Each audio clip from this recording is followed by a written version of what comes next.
Hello बच्चों, good morning. 7th class. आज आपकी साइंस की वर्कशीट नंबर 2 है और डेट है 16 सितंबर 2020। आपको वर्कशीट जब भी करनी है तो आपको उसमें क्लास, स्कूल, अपना नाम, अपना रोल नंबर, सेक्शन और अपने साइंस टीचर का नाम लिखना है। आज का जो टॉपिक है वो है मेजरमेंट ऑफ टाइम। ये आपकी बुक के चैप्टर 13 में से लिया गया है और मैं आपको दिखा दूं, ये यहाँ से है 13.3 measurement of time, page number 145 पर है। आप अपनी बुक में इसे देख सकते हो, पढ़ सकते हो और आपको पढ़ना भी है। बुक आपको रीड जरूर करनी है, वर्कशीट तो करनी ही करनी है, उसके अलावा आपको बुक रीड भी करनी है। अब देखो जरा, Ravi was very eager to go to his school after a long time. एक लंबे टाइम के बाद रवि को स्कूल जाना था और वो बहुत ईगर था। जैसे आप समर ब्रेक के बाद जाते हो तो करता है ना कि स्कूल में जाना है। He was frequently looking at the wall clock. इसलिए वो बार बार घड़ी को देख रहा था कि कितना टाइम हो गया, मैं लेट तो नहीं हो रहा। आप भी ऐसा करते होंगे। तो यहां पर जो फर्स्ट क्वेश्चन है, what was Ravi observing in the wall clock. तो इसका आंसर क्या आएगा? रवि क्या ऑब्जर्व कर रहा था वॉल क्लॉक में? बताओ जरा, क्या देख रहा था वो? टाइम। तो आंसर आएगा टाइम। और आप कैसे लिखोगे इसे? Ravi was observing time in the wall clock. देखो, क्वेश्चन में से ही आपको आंसर लिखना आना चाहिए। Ravi was observing time in the wall clock. What other things could be used by Ravi to know the same? अगर वॉल क्लॉक या कोई घड़ी नहीं है तो वो क्या यूज कर सकता था टाइम देखने के लिए? देखो, आजकल के टाइम में आप कह सकते हो वो मोबाइल देख सकता था, उसमें भी टाइम आता है।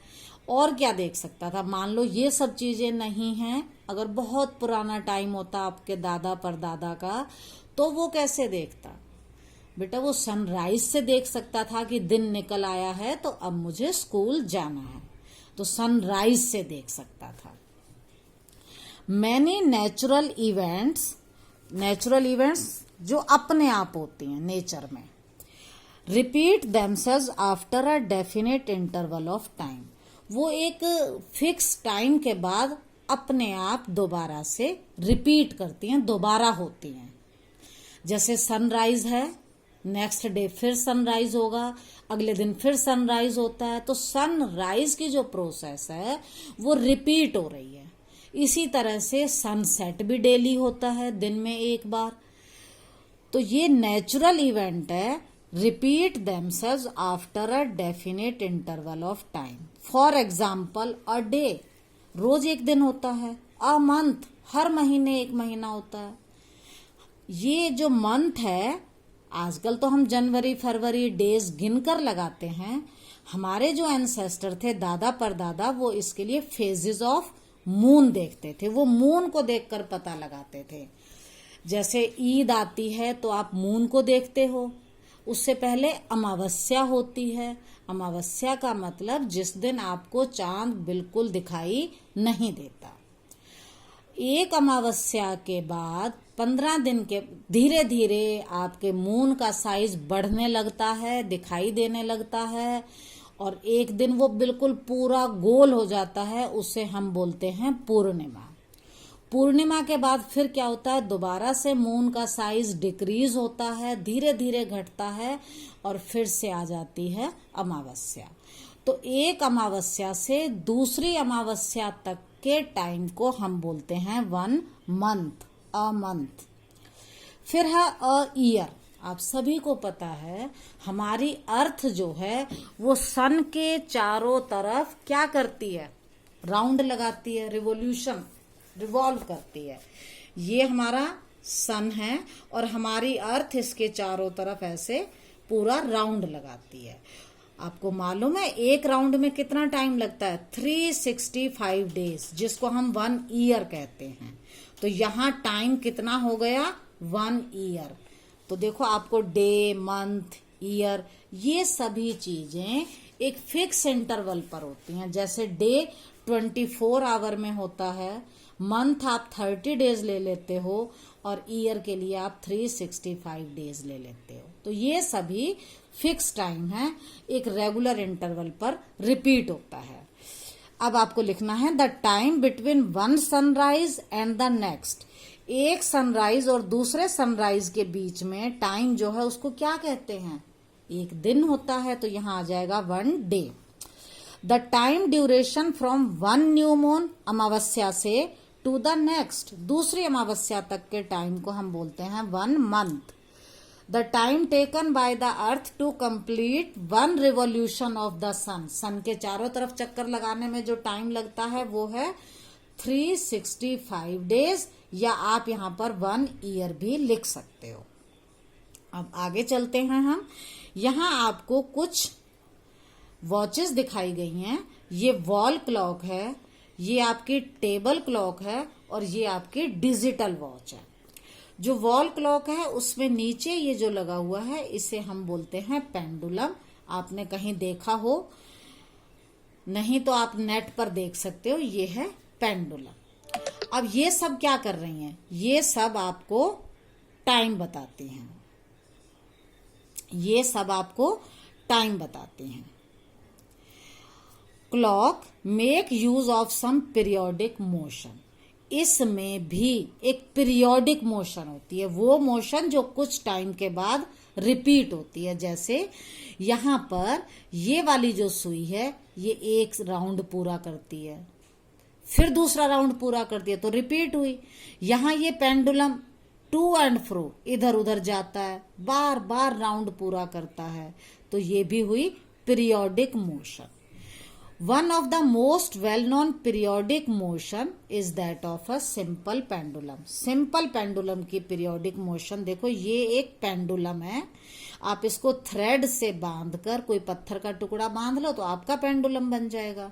फिर उस पेंडुलम को आप यहाँ लाओ, इसको बोलते हैं एक्सट्रीम पोजीशन। मान लो ये बी पर है और छोड़ दो, ये इधर जाएगा, मान लो ए तक गया, फिर वापस इधर आएगा, फिर इधर, तो ये बार बार रिपीट होती रहेगी, तो ये भी हो जाएगी आपकी periodic motion. A motion that repeats itself, जो अपने आप रिपीट होती है आफ्टर सर्टेन टाइम, थोड़े टाइम के बाद, तो उसे हम बोलते हैं periodic motion. For example motion of अर्थ, आपकी अर्थ बार बार रिपीट करती है, एक चक्कर पूरा किया, 2 किया, तो वो हो गई पीरियोडिक मोशन। आप भी उसी अर्थ पर रहते हो, तो सन का राउंड आप भी तो लगा रहे हो। मान लो आज आप 10 इयर्स के हो, तो आपने सन के कितने राउंड लगा लिए? 10। मोशन ऑफ स्विंग, जो झूला होता है, झूले में भी तो ऐसे ही होती है, टू एंड फ्रो, बार बार रिपीट होती है। आप इधर जाते हो, इधर आते हो, इधर जाते हो, इधर आते हो, वो भी कौन सी मोशन है? Periodic motion.